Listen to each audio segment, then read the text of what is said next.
Frieren Beyond Journey's End keeps reminding a bitter, jaded generation that heroes aren't lame, they aren't naive, they aren't outdated relics of simpler storytelling. They're fucking heroes. And that reminder hits harder precisely because modern media has spent years teaching audiences to distrust sincerity, mock idealism, and elevate cynicism as a sign of intelligence, creating a cultural environment where kindness is often framed as weakness and heroism is treated as either childish or performative.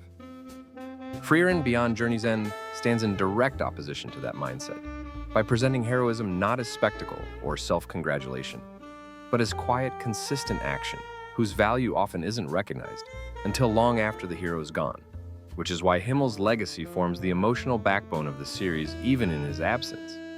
What frustrates some viewers and moves others profoundly is that Frieren Beyond Journey's End refuses to deconstruct heroism into irony or expose it as a lie, instead portraying it as something simple, human, and deeply consequential, forcing audiences to confront the uncomfortable possibility that the problem isn't heroism itself, but our growing inability to believe in it.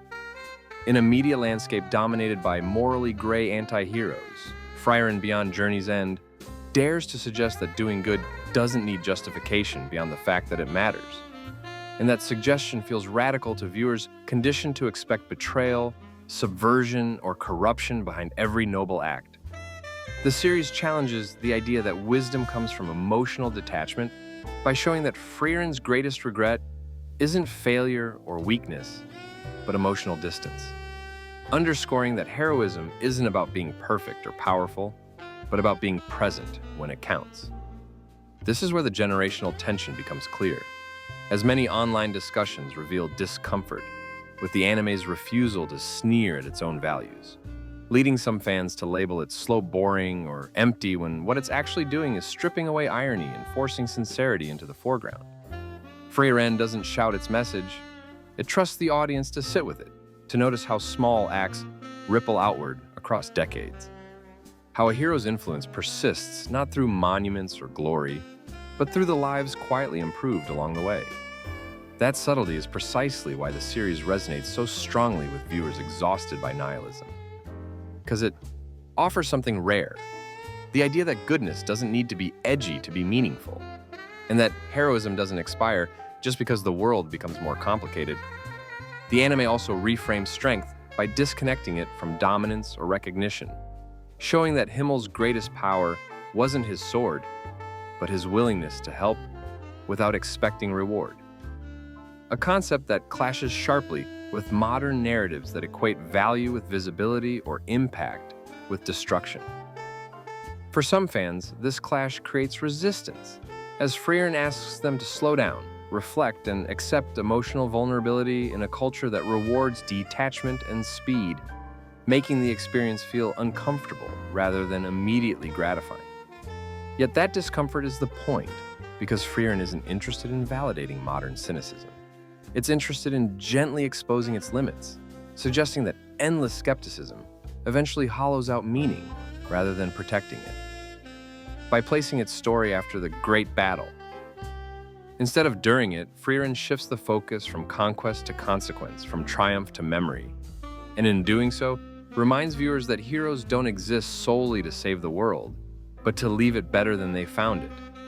This perspective reframes heroism as something ordinary people are capable of in small moments, challenging the audience to reconsider what they dismiss as naive or idealistic.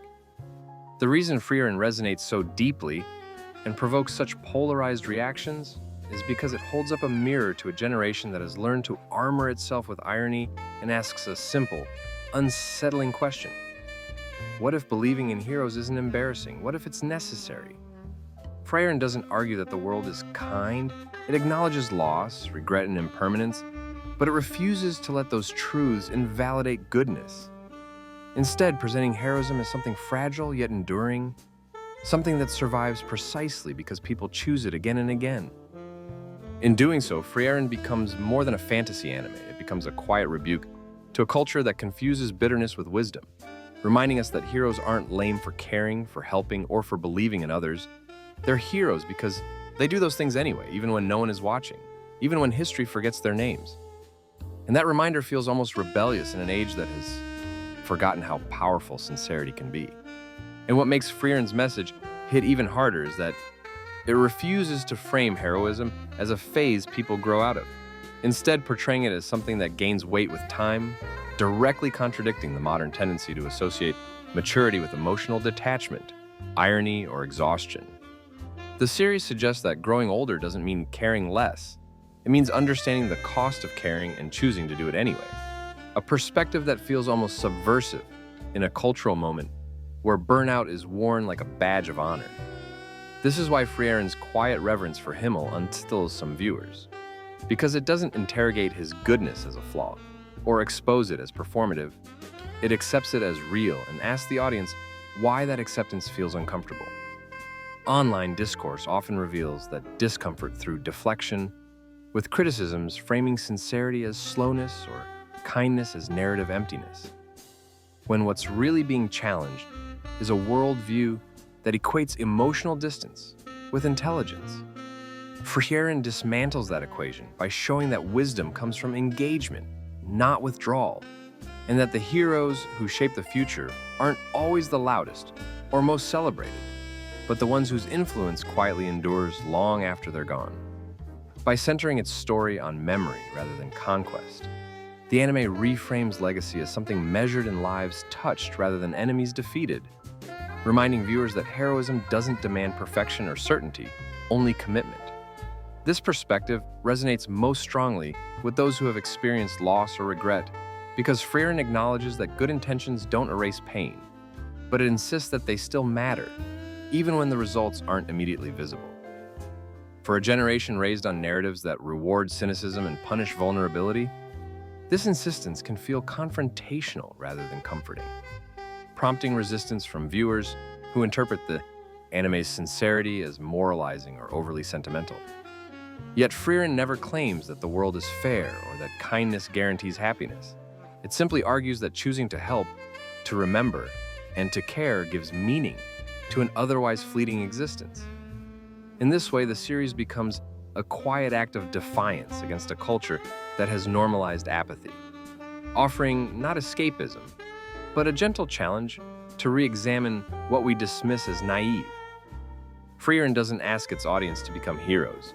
It asks them to recognize them, to understand that the people who leave the deepest marks on our lives are often the ones who never demanded recognition. And that realization lingers long after the episode ends, turning what could have been a simple fantasy story into a lasting meditation on why heroism, stripped of spectacle and ego, remains one of the most necessary ideas we have.